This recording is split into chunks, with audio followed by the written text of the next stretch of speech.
Um, so I'm going to go ahead and give the bios of all our candidates that are here with us tonight. So first we have Heather Mizeur, has spent her professional life over the last 25 years passionately engaged in public service. She is a policy expert who spent years working on Capitol Hill. She is a former state delegate, a farmer, and a founder and CEO of a nonprofit organization focused on social justice. She lives in Kent County with her wife, Demra. And please, I guess I'll do it as each person goes. I think that makes more sense. So please welcome Heather Mizeur. So we're going to do a 10-minute where you can talk, the candidates, and then a 5-minute question period after that. We're going to try to keep it, as close as possible. That way we don't have people dropping off and we can engage as many people as possible. So Heather, you have the floor. Thank you so much. And I deeply appreciate the opportunity I've had over these last months, engaging with so many of the amazing initiatives that the club has put on. We were out protesting Jim Jordan coming to the 1st Congressional District with 2 peas in a pod with Andy Harris. It was wonderful to be with you at the agricultural fair in August. I just finished up some of my kettle corn today that I brought home from the fair. And you were incredible in even bringing people from inside the Georgia effort that we're all so proud of as Democrats, electing both Warnock and Ossoff in the Senate runoff, and bringing those tactics from Stacey Abrams' genius engagement there in Georgia here to Maryland. And a big hats off to you for all of the efforts that the club has put together in collaboration with the Central Committee and others throughout the shore. I was born in a tiny town called Blue Mound, population 1,200 if you count the cats, dogs, and chickens in the backyard. And on the same road in Blue Mound on East Lincoln Street, there are 3 houses that form a triangle. My mom and dad are in one. My sister, her husband, and their 3 children are in another.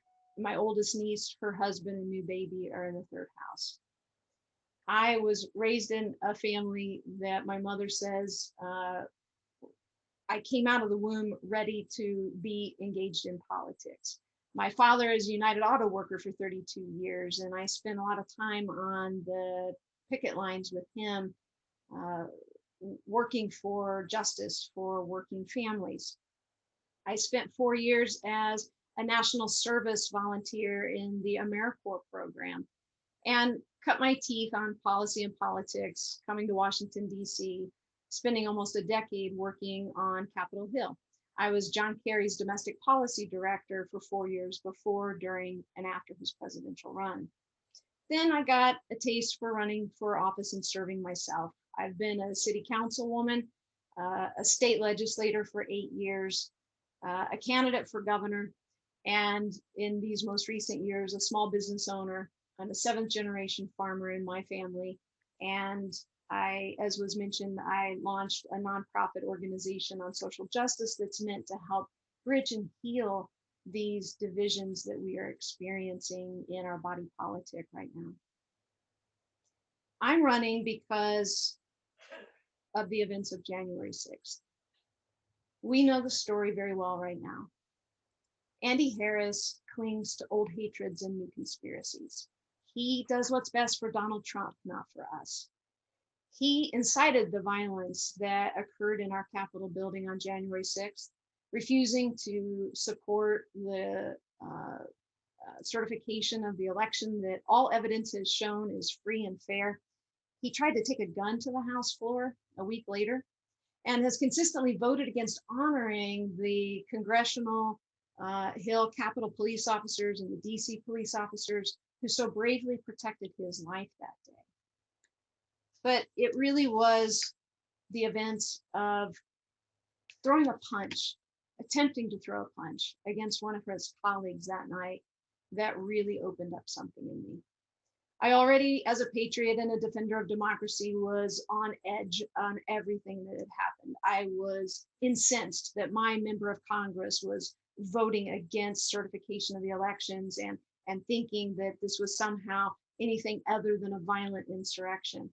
But at a moment when we should have been healing, Andy Harris chose instead to try to pick a fist fight with one of his colleagues.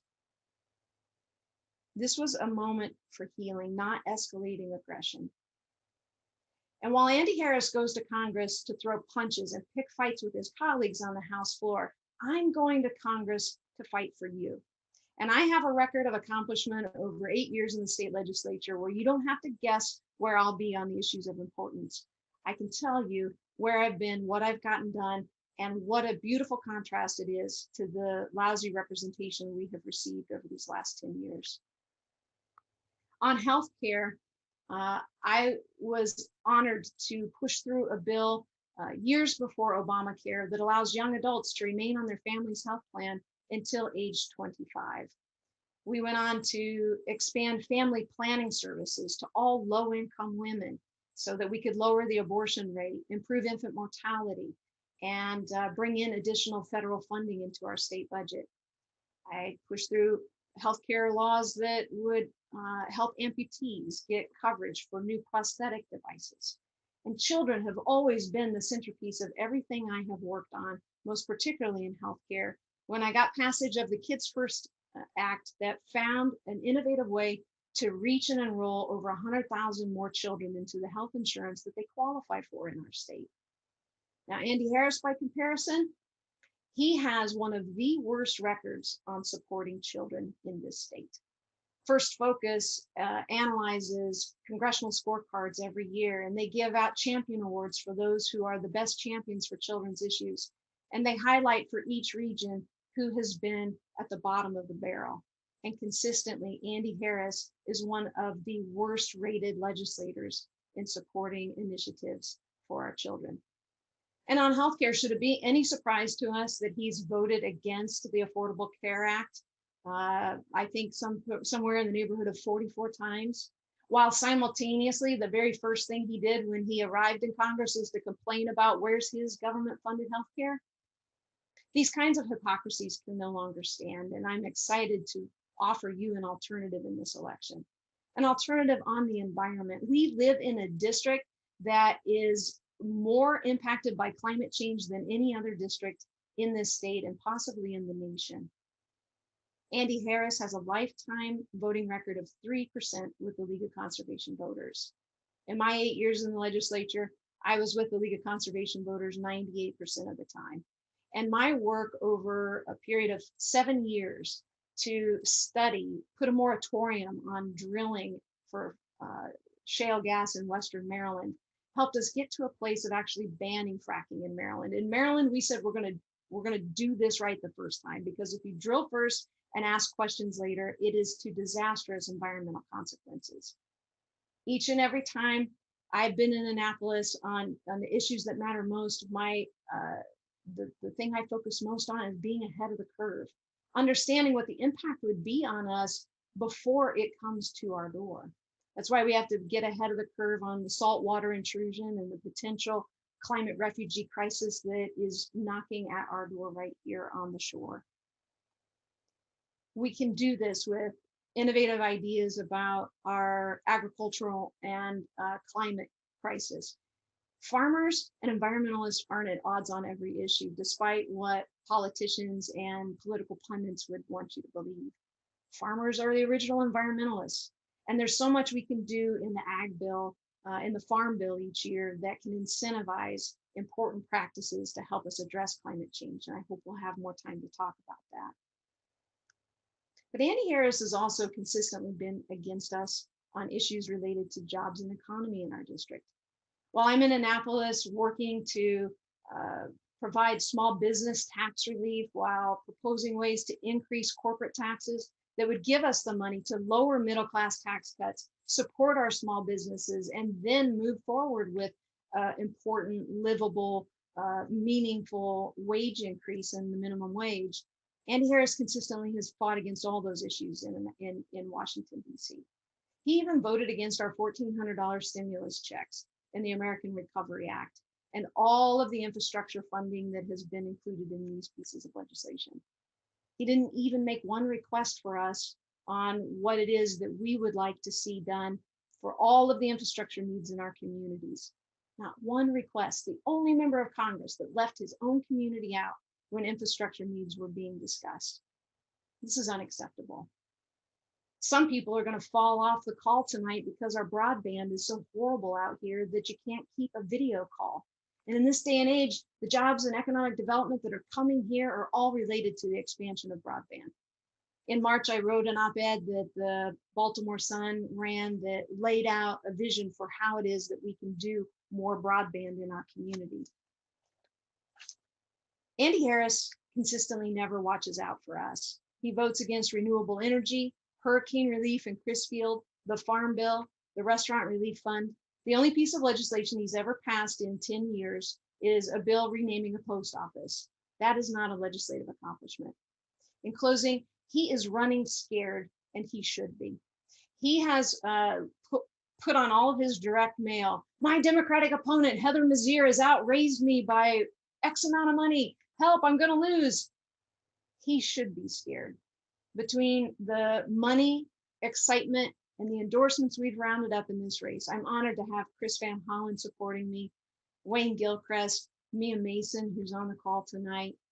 We've put together a robust coalition of legislators up and down this district, throughout the shore, throughout our northwestern districts, counties in the district, that are saying, we're ready for something different. We're ready for a politics of getting things done rather than throwing fights, of coming together and being focused on the freedom, equality, justice, and humanity that has been the foundational corner of our democracy since its beginning. And that's the vision and the future of this state that I am proud to be advancing over the course of this election. And to be within your 10 minutes, I'm going to thank you for the opportunity to be here with you tonight, to be here with the other candidates who are running. I've always said that that primaries are great for democracy, that it gives us an opportunity to have a beautiful dialogue about the issues that matter, about our experience, and who's best to take on Andy Harris. And I'm telling you right now, I intend to clobber him in the general election in November of 2022. And I hope to earn your support and your vote in this election. Great. Thank you so much. I really appreciate that. So I'm going to open it up. If anybody has questions, they can certainly unmute themselves and ask a question. We'll have, a little brief, trying to reset my watch thing here. Does anybody have any questions? Frank, my husband Frank has a question. I'll try to get him out of the water. Heather, since 1980s, union membership has fallen down precipitously, almost half. And the reason, there are lots of reasons. One of the most important reasons is that they've been Crystal's husband. No, it's Andrea's husband. Crystal's not hosting it. There are a myriad of reasons, but perhaps the most important is that they've been under attack, whether it's traditional labor unions like the AFL or more recently public sector unions. My question is, as a member of Congress, when you or the other candidates defeat the reprobate who now occupies the first district, the first question is, what would you do to protect the rights of American labor? Number two, would you join the Labor Caucus in the House of Representatives? Thank you for those questions. I absolutely would join the Labor Caucus, and there's legislation that we need to push through called the PRO Act.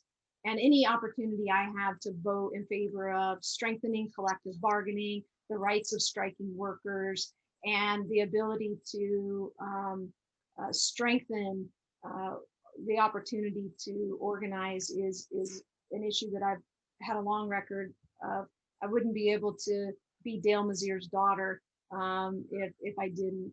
Part of the reason why I went into studying healthcare policy was because of the experience I had in my family as a United Auto Worker family. We were often on strike, and it wasn't just for wages and working conditions, though sometimes it was. Most often it was that the company was trying to claw back promises that they made related to the benefits and protection of health insurance that was so important to all of the families. And because of that, I really wanted to come to Washington, D.C. to better understand the intricacies of healthcare policy so that I could do everything in my power, whether it was supporting unions who are able to negotiate those good benefits, or for the minimum wage worker who needs to have access to health insurance through the Affordable Care Act and expansion of that coverage. Having access to universal health care, I think, is a right and not a privilege. And one of the big reasons why our unions have been so critically necessary is to protect those kinds of rights and benefits. And I'm behind them 100%. Excellent, great. So I guess the best way to do this, and again, I'm kind of a rookie at this, but if anybody else has a question, they can raise their hand, unmute themselves. We have a couple of people that unmuted, so I don't know if anybody has any questions. We have Ann Baker, Sandy Collins, they're unmuted. Any of you guys have questions? No, anybody? Um, Go ahead. Well, I had one and then it flew out because I was listening so intently and making notes. I think the biggest problem we've had in the past is, digging into the entrenched, pay no attention to anything but, our titled Republicans in this area.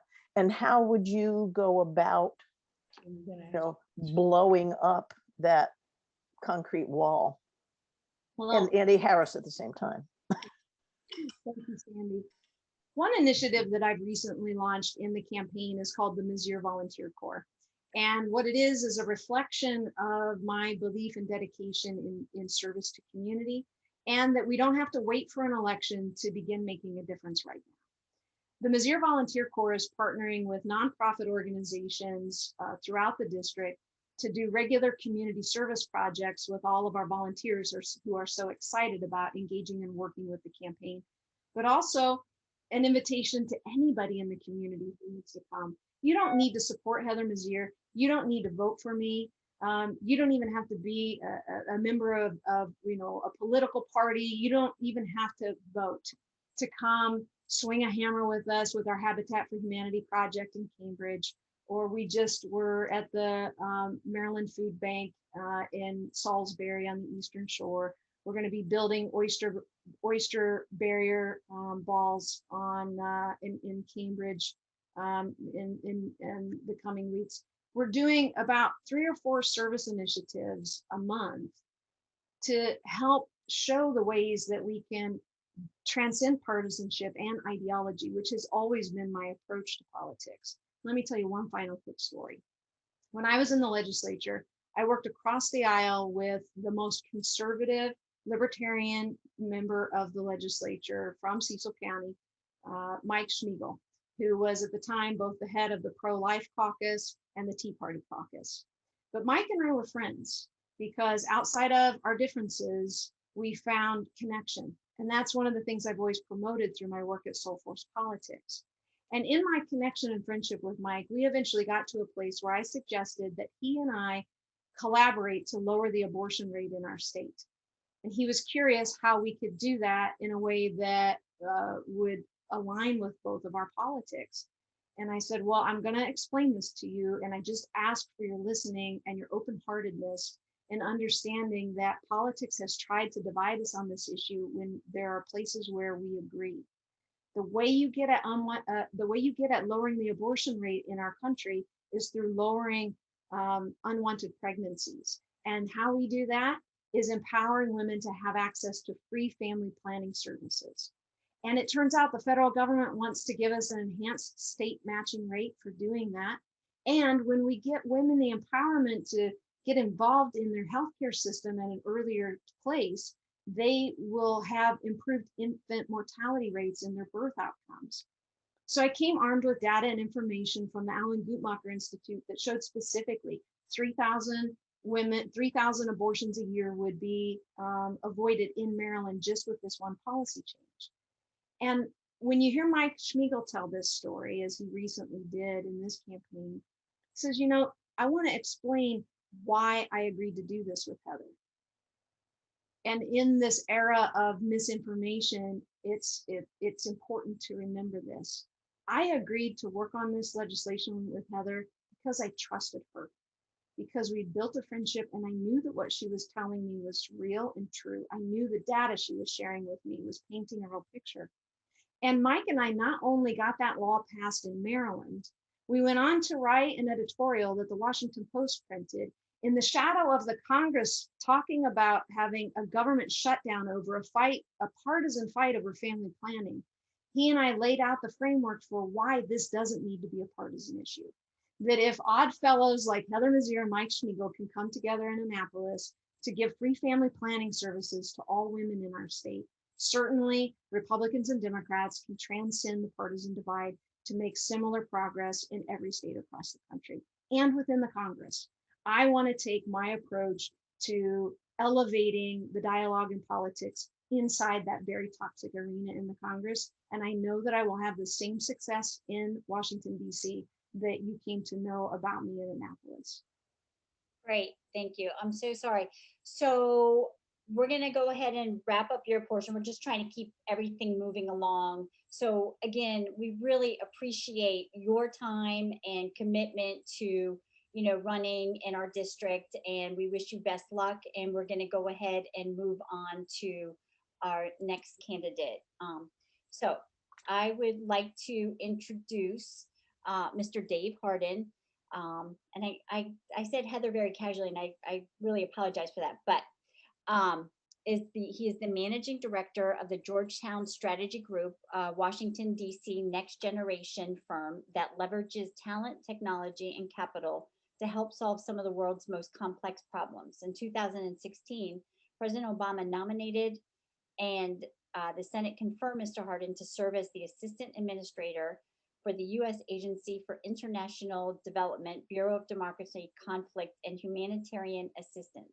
In that capacity, Mr. Harden has led a bureau focused on global crisis response and a political transition with an annual budget of $4.8 billion and a staff of nearly 1,200.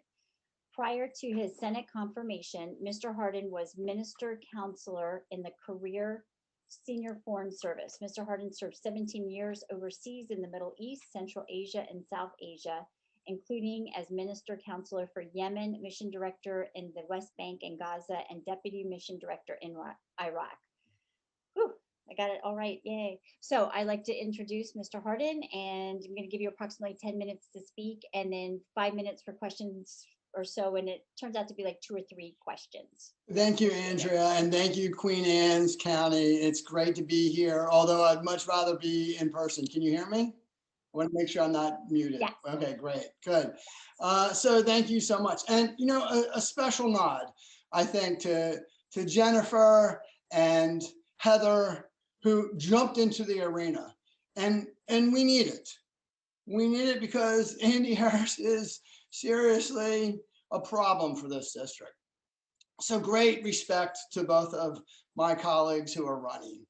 I was filming my launch video in Rock Hall on a pier right on the water. And this guy in a boat, a big boat with a Trump flag, a gigantic Trump flag, came up to me as I was filming, and he puffed out his chest and he says to me, "Hey, are you running for Congress or something?" And I looked at this guy who had an 18-inch gray beard and was clearly a man who had worked on the water his whole life. And I looked at him and I said, "Yes, I am. I'm running as a Democrat. I'm running against Andy Harris. And my great grandma grew up right here in Rock Hall. Her name is Lillian Downey, and that's the street." He looks at me and he says, "I'm going to vote for you. I'm going to vote for you because Andy Harris doesn't listen. He doesn't respect us. He doesn't deliver. He doesn't care." This is a man from a Trump vote. Then he says to me, "But you know what? I'm a simple guy. I don't follow politics. I don't really even know much about it. I just know that Andy Harris doesn't deliver. But I'm going to call the head of the Watermen. He knows politics, and I want you to talk about him. Now, that day on that pier, I earned his vote, and I'm going to need to earn each one of your votes. I plan to do that. I grew up in Carroll County. I grew up in this district. My family goes back 9 generations, both on the Eastern Shore and in Carroll County. When I grew up, we didn't have public kindergarten. When I tell people that, it's shocking. People are absolutely floored that I did not have access to public kindergarten. They decided at that time that it wasn't important that our kids learn how to read early or compete against the world. Now, I went through 12 years of public school in Carroll County, and I grew up on a farm, but I wanted to see the world, and I did. I went to law school. I became a lawyer in the government. I joined the Foreign Service, and I served on the biggest crises of our generation, whether it was war or famine or hurricanes or earthquakes. When people were leaving, America goes in. And I was the guy that represented you. It was an extraordinary honor to represent the best of all of you, the best of America, the bigness, the vision, the generosity, the hope, the leadership of America. It was an extraordinary honor to represent America.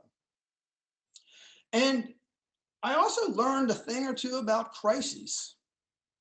And I'm here tonight because even though I've dealt with crises around the world for decades, we have 3 crises right here in America, right here in my district, the district that I grew up in. And of course, January 6th was the bellwether. It was.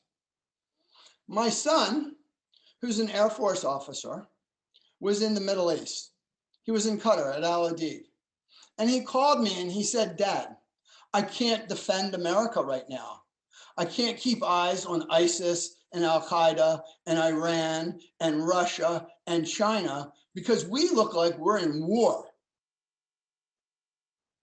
It was right then and there that I decided I was going to jump in. I decided that not only did Andy Harris help fuel the insurrection, but we have structural problems in America and in this district that I would like to help address. It's not an exaggeration to say that people that I went to high school with stormed the Capitol. If it's not going to be me who's going to stand up to the insurrectionists, then who? That is the question before us.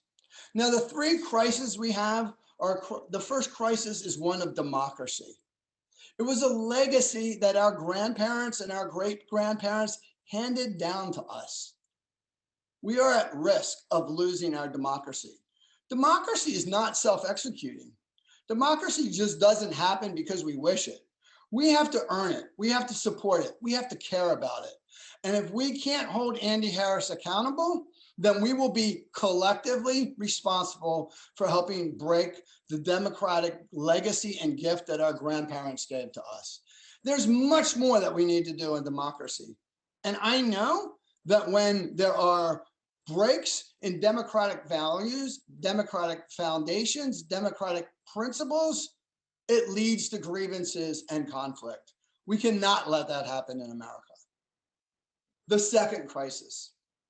The second crisis is the relation of our economy to climate change. It simply doesn't matter if you believe in climate change or you're a skeptic. It doesn't matter because the financial markets and the technology solutions are coming our way. The only choice before America, the only choice before this district is whether or not we will build design, sell solutions to the world, or we'll buy from those who do. Now, we've been down this path before. Both of my grandfathers were in the steel industry in Baltimore. Many of you know Baltimore. Many of you know that the economic disruption that we had when the steel industry collapsed had ramifications to households, communities, counties that exist to this day. Economic disruption is coming our way. We can seize this as an opportunity. We did it in the Cold War when we set up the Defense Advanced Research Projects Agency. We did it in Aberdeen when we tested new technologies. We can do it on the Eastern Shore. We can set up an incubator fund that will allow us to build and design and research and promulgate the breakthrough technologies that we will need to make sure we are able to lead on climate solutions. Now, if we fail to do this, there will be backsliding in our economy and in our society, and the polarization will increase. The third crisis. The third crisis is unlocking America's hidden talent, right? I didn't go to kindergarten, but our kids need to go to pre-K because we're competing against the world. We need better vocational schools, we need better broadband, and we need to know that the rural communities are being left behind. And so our job on this third crisis is to unlock America's talent. Now, there are some hard truths. And since I worked in crises for decades and decades, let's be clear. The Democrats lose 90% of all rural counties in America. The Democrats simply aren't competitive in elections in rural counties.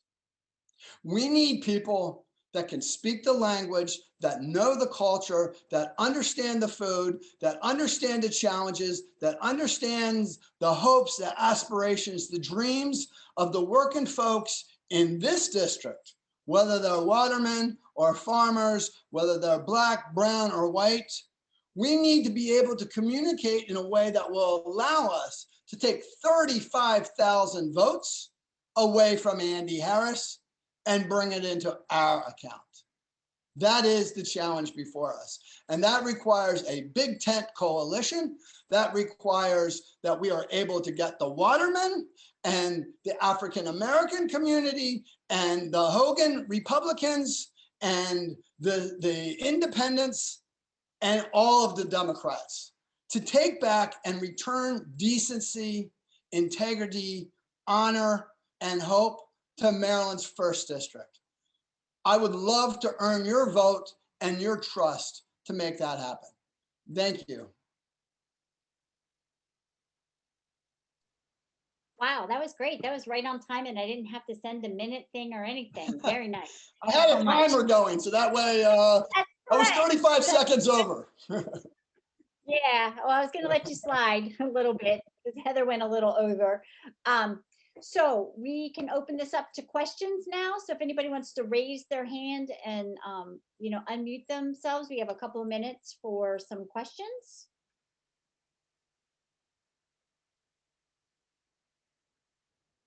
Okay, I'm sorry, I'm not seeing. Lynn, I can't hear you if you I have a question. Okay, go ahead, Lynn. So Dave, if you were elected, what would be the first? It's fading out. You're Sorry. fading out a little bit. What? It faded out. I didn't hear. Oh, okay. So But if you will when I bring broadband to the district.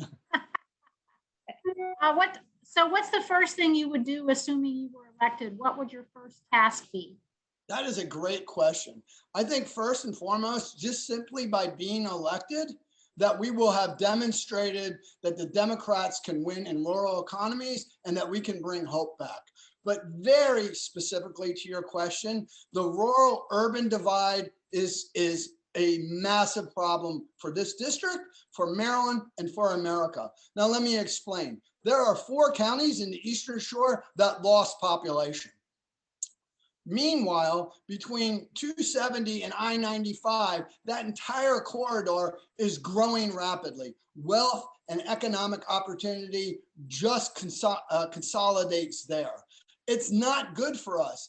The people that live on the Eastern Shore and in the northern counties, a lot of the working folks, they feel left behind. They feel aggrieved. They feel disrespected. They feel unheard.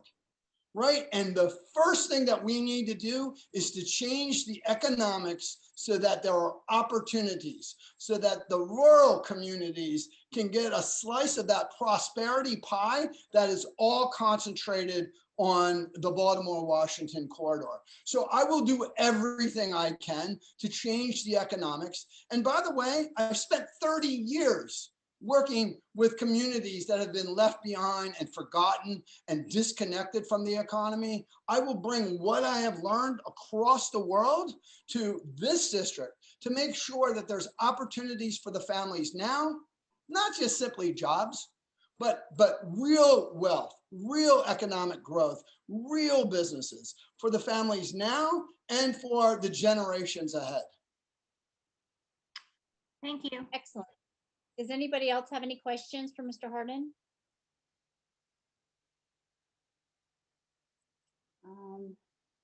If you do, you can unmute yourself. I'm trying to see if anybody is having any questions. There's Ann Baker. good evening. I'm Tom on Annie's account, and there's a lot of agricultural, at least in Queen Anne's County where I live, that's an important part of our economy. And during the Trump years, the commodity prices plunged due to the trade wars with China, and the commodity prices plunged dramatically, and we lost tremendous income. Since Biden's election and the trade wars have subsided a bit, the commodity prices have come back, and the Chinese are buying our commodities and so on. And so I guess I hope that our candidates will be thinking about the policies that they would be considering that would continue the improvement in the prosperity for the agricultural Eastern Shore, which is the District 1. Yes, let me just acknowledge. I didn't start my campaign until the steers came, and they were delayed because of COVID. So I wanted the steers in my launch video. And so therefore, what I'm trying to say to you is I understand where the farmers are and what the farmers feel. The interesting thing about all of this is that we have the great luxury, the great benefit of being connected to some of the highest wealth areas in the world, with all the high-end markets that are close to us, and some of the smartest, best forward-leaning institutions like Johns Hopkins and University of Maryland and University of Maryland Eastern Shore that can help sustain an agricultural economy. But let me be very clear. If our farmers are simply plugging into the commodities exchange out of Chicago, we're going to lose. That's not where our advantage is. Our advantage is what you've seen happening over the last 50 years, where 50 years ago, there was no wine industry in America. 30 years ago, there was no wine industry in Maryland. I went to the very first wine festival in Maryland that was in Carroll County. 10 years ago, there were no farm breweries. What we're seeing are micro economies that are starting to build out, that create jobs, that create opportunities, that create agricultural experiences. It's not simply going to be beer and wine. The watermen should have point of sale, almost like a peer to table opportunity to sell there. The same with the farmers. The opportunities ahead of us in the agricultural sector in the decade ahead are going to be immense. And when we succeed, the farmers, the watermen, the working folks are going to be able to keep their kids at home. So they don't have to do an Amazon warehouse factory out in Arizona. They're going to be able to create wealth at home. You already begin to see how these micro economies are changing things in a very early stage. This is what I've done for decades. Fantastic. Thank you. Does anybody have one last question? they can unmute themselves. Okay, so it doesn't look like anybody has any other questions for you. So we really appreciate you attending our event. And, you know, we appreciate it. I'm sure we'll be seeing you in future events and all the candidates because we still have a little bit of time. So I'm going to go ahead and go on to our next candidate, Jennifer Pingley. She's a lifelong, sorry, my dog's like itching and rattling my chair. Jennifer Pingley is a lifelong resident of Congressional District 1.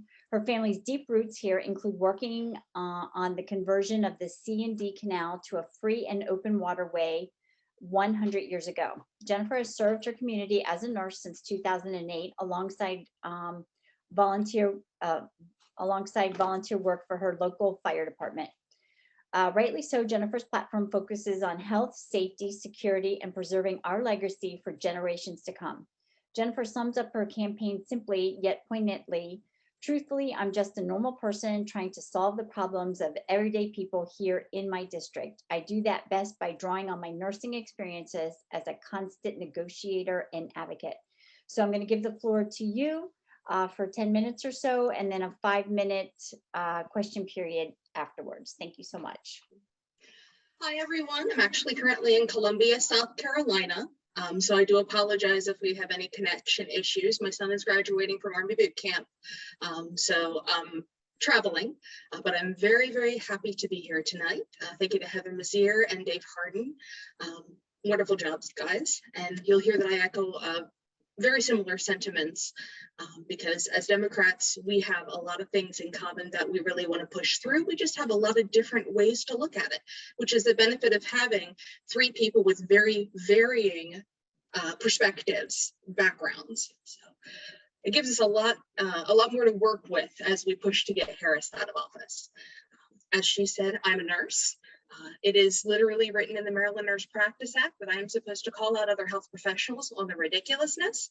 And I think Andy's given me a lot to call them out on. I was in the previous primary with Allison Galbraith and our nominee, Mia Mason. So this is my 2nd round.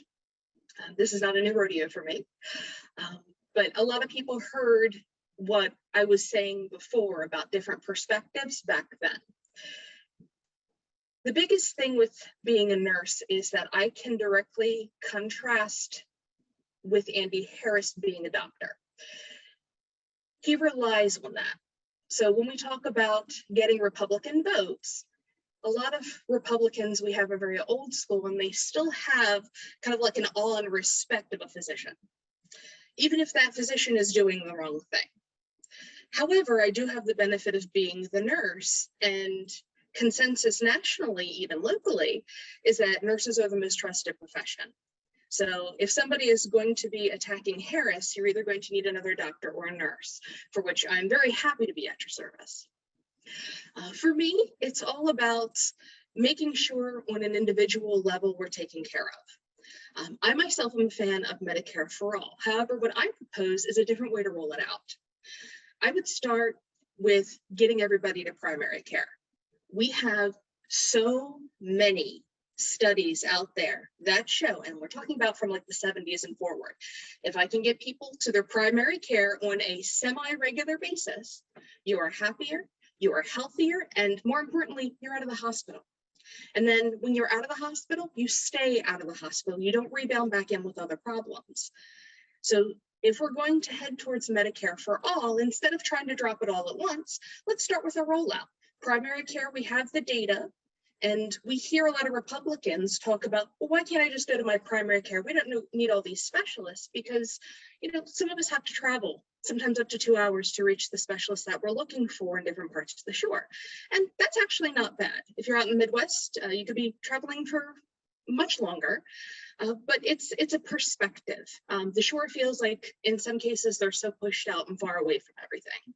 So it's about bringing them in and saying, hey, you might not agree with everything, but what I can do is how about we group purchase your primary care for you? That means you can go to your primary care doctor for free. Most people agree to that. Even people who don't like Medicare for all actually like this idea. And I have an interesting position because I was actually raised by a family of Republicans. So I know we can convert them because I'm living proof.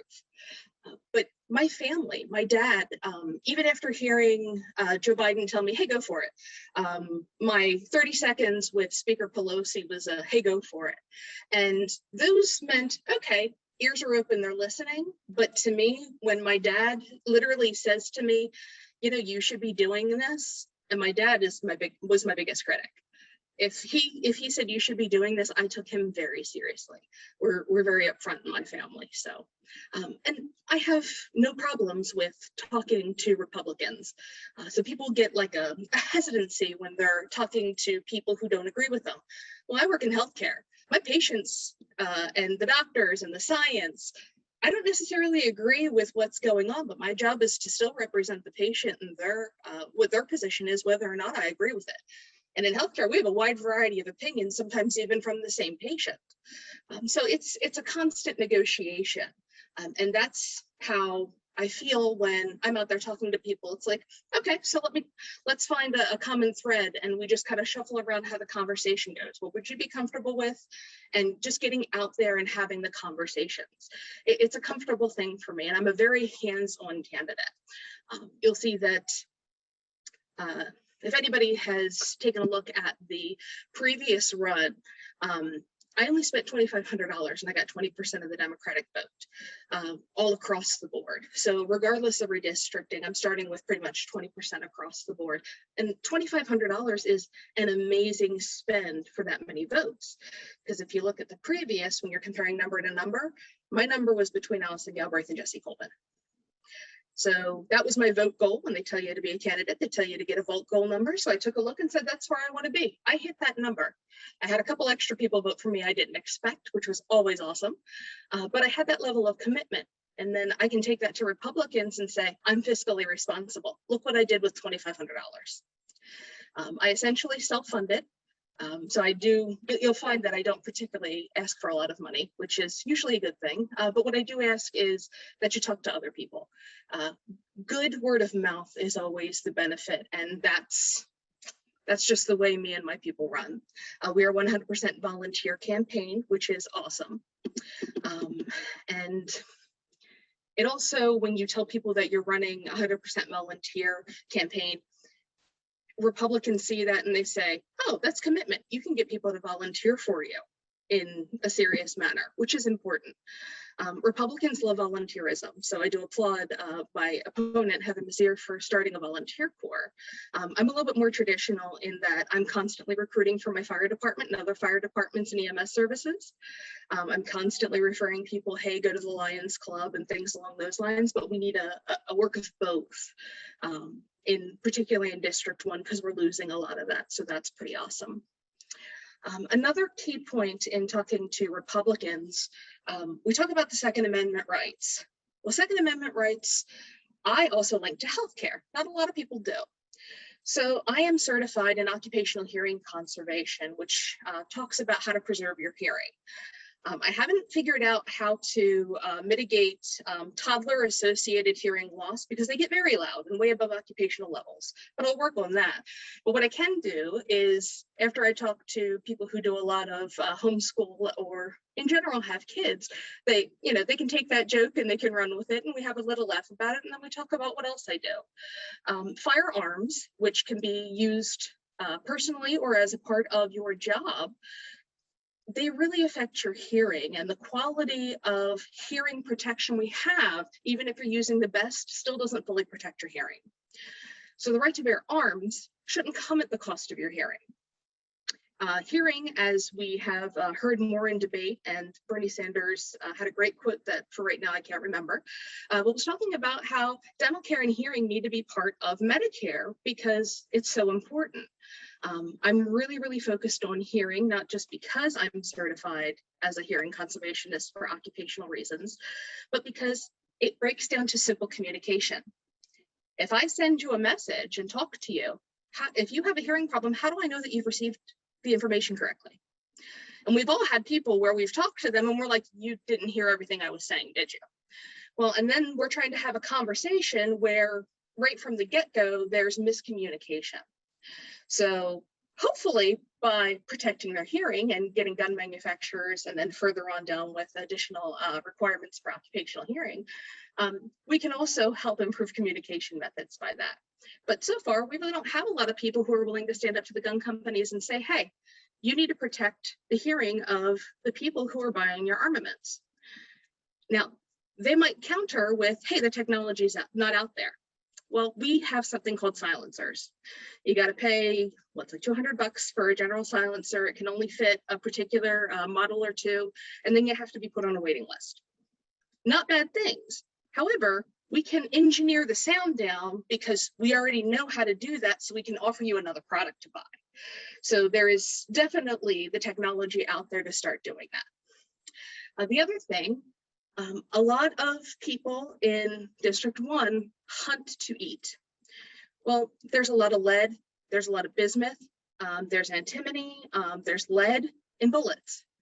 So I am a huge fan of getting lead and other heavy metals out of ammunition. If you are somebody who eats game meats, well, how do I know how far those heavy metals have leached? You know, they do cut around and remove where the bullet area is, but we really don't have good studies on how far that the heavy metals leach out. So how much are you really digesting? And as we all know, heavy metals contribute to all sorts of developmental problems and then neurological problems later on in life. So there's also that. And then there's a green technology initiative here because work in projectile technology means that we have greener items that are being produced for projectiles that are more environmentally friendly. So if ducks or foxes end up eating them off the ground, we're not then reconsuming the meat or putting the bad things back into the environment. And we have the fantastic ability that the current technologies that are out there that are green for ammunition aren't or are only slightly going to increase the cost of ammunition. So that's a huge buy-in that we can really pull together. And then lastly, I'm going to do a really quick thing about how infrastructure is very important. And the way we tie all this together is by focusing on getting broadband in the communities. So I will end up there and I'll take questions. Great, thank you so much. Does anybody, if they have a question, they can raise their hand or unmute themselves and go ahead and ask Ms. Pingley any question they might have. Okay, I have a question. There are a number of EU countries, especially France, that have put in mandatory vaccinations. New York City is doing the same thing as of a couple of days ago. Would you support a national legislative attempt to make vaccinations mandatory? I know the president has tried to do that by executive action, but would you support legislation to do that? So actually I would not. And I know this comes as a surprise to everybody, but the reason I wouldn't is because COVID-19 is now a completely preventable disease. So we have a lot of people, and I'll take healthcare for example, when they say, oh, 20% of healthcare workers aren't vaccinated. Well, they don't further break that down into how many people have problems where they can't get vaccinated. I myself, because I have an autoimmune disorder, had to wait a little bit to get a particular brand of vaccination that was approved by my rheumatologist. So I had to delay getting the vaccine a little bit more than I'd like, but I still got it to make sure that it was safe for me. Of course, now all of them are safe for me, but we didn't know that at the time. But when I look at other folks, they have exceptions for valid religious or valid medical exceptions. But when they talk about, oh, 20% are vaccinated, they don't break it down further to that. So these people who are working in healthcare, it's only a small portion of people who don't believe in vaccination other than for medical or for religious reasons. And we are able in a hospital setting and in certain populations around the world where vaccinations may not necessarily be required, even places in the United States, where we're able to monitor or able to put in prevention measures. For example, another one is TB. Well, if you go to Russia, you get a TB vaccination. We don't have TB vaccinations around here because we monitor people. We figure out who's high risk. We do preventative measures, and then we treat as soon as we find out, and then we treat the people who might be affected. So I am not a huge fan of mandatory vaccinations, especially for completely preventable diseases. And to be honest, I run the COVID program at my job, and I did make that decision for my job that we are not going to be requiring it for our employees. However, I do believe that we can put in place, if you don't get vaccinated, that you can be required to get regularly tested, so we can get in there and identify you early, get you isolated, and get the people around you treated if they need to. So while we might not be able to do the vaccine overall, in my opinion, for that reason, at least in this case, we can still go in and target and say, you're high risk, and then you guys aren't high risk. Let's still do a little bit of random testing here and there so we can root this thing out. So I hope that answers your questions. Does anybody else have any questions? Sandy, go ahead and unmute yourself. Muted me. It remuted me. Okay, sorry. It was timed, I think. Yeah, we had the previous question posed to Dave Harden, and I thought it was an excellent one. What is the very first thing, if elected, what is the very first project or thing that you would do? Primary care for all. It is the cheapest, most effective version of getting people to healthcare. And then we have data. You hear Republicans saying all the time, we have no data for socialized medicine in the United States. Well, duh, because we don't have socialized medicine in the United States unless you're counting the VA system. So how do we get that data?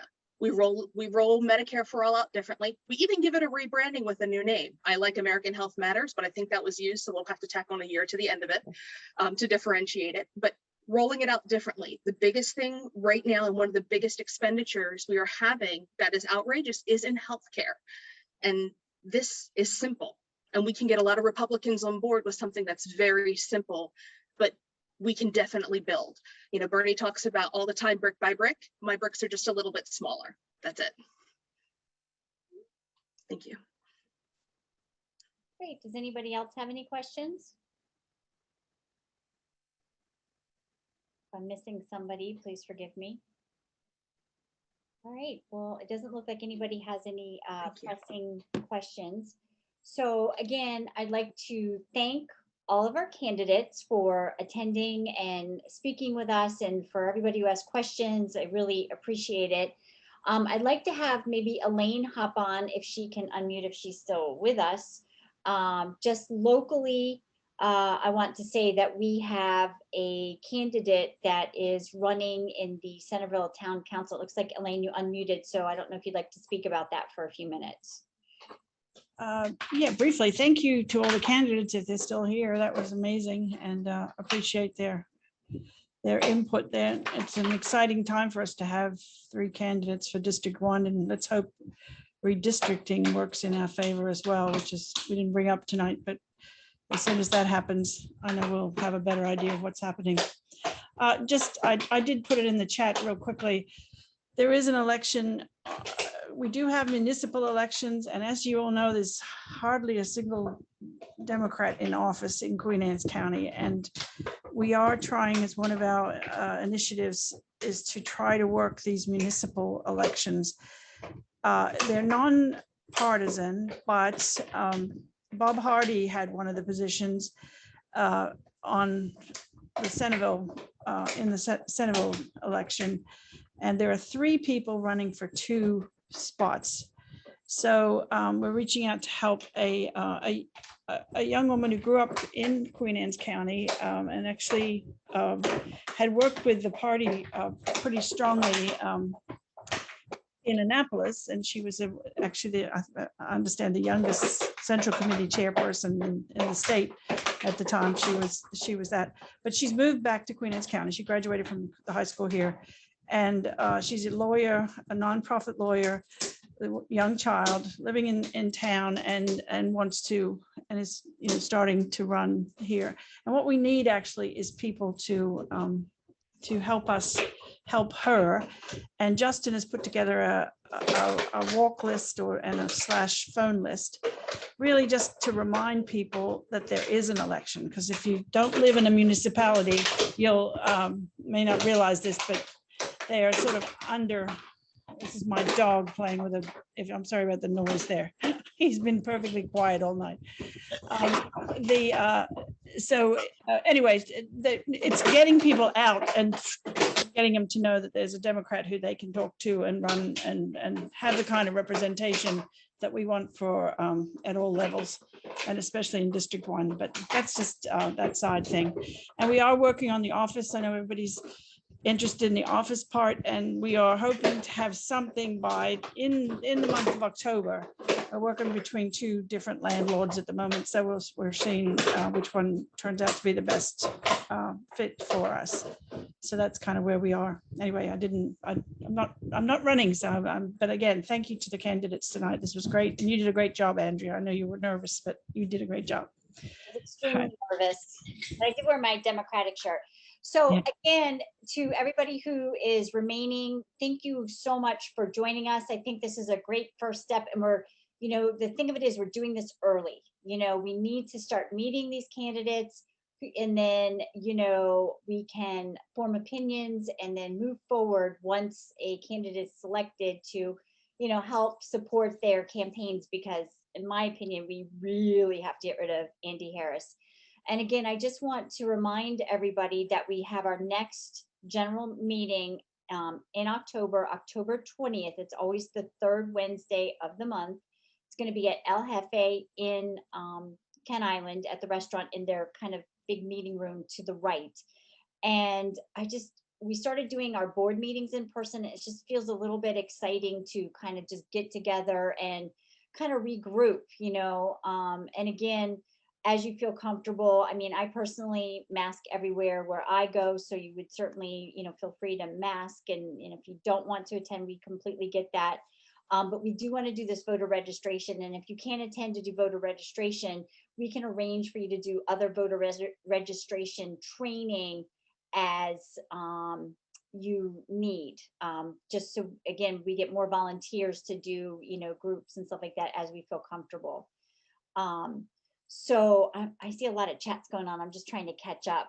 All right, so the candidates can put in their email contact information in the chat for people who are curious about more information. And I think that we post, I think, Mike, that you try to post things like an Instagram, if things pop up, like events that we're invited to, if you want to meet candidates, all of that stuff is in our Instagram, Facebook pages, Twitter kind of things. I'm sorry if I'm not speaking coherently. And Lynn, to your question, I don't know when we're going to do our next candidate type meeting. I think that's what you're asking. So does anybody else have anything to share, or question or anything before we end this meeting? All right, John, can you unmute yourself? Let me see if I can do it for you. All right, I did. There Okay, you go. Yay, John. thank you. I didn't, if Elaine mentioned it, I didn't catch the name of the lady that was gonna be, that is running for the Centerville Town Council. It's Ashley Kaiser, and as Heather pointed out, she's her maiden name was Heffernan. She's out actually from your area, John. That's where she actually grew up, out there in the country in the Centerville suburbs. Oh, okay, Okay, so that's great. Thank you. all right. All right. Does anybody else have any questions or anything, want to share anything going on that I've missed? Anybody from our board? Just a question, Yes. Jane, again. Heather and David have put their contact information. Do you have yours, Jennifer? Could you post that on the chat so we could chat, so we could get in touch with you? I'll let everything in. Thank you. Okay, thanks. Great. Okay. So I guess we will say au revoir or ciao, because I have my Italy picture up. And again, thank you so much for everybody for participating and joining our group. And hopefully we'll see the same crowd, at our El Jefe meeting. And then, oh, and just briefly too, we're planning a holiday party. We'll have more details about that. We're in the planning stages, again, trying to do some personal get-togethers, which we're really excited about, trying to maybe do some face-to-face stuff and some volunteer opportunities. We're talking about, as a Democratic club, we just did a backpack thing that went very well, and it was very well appreciated, that a couple of the members, Carol and D'Agostino and Dorothy Ann, did. So again, if people have ideas that they want us to do and work on, we welcome any of those things, and you can certainly contact Crystal or myself. So, all right, guys, good night. Night. Night.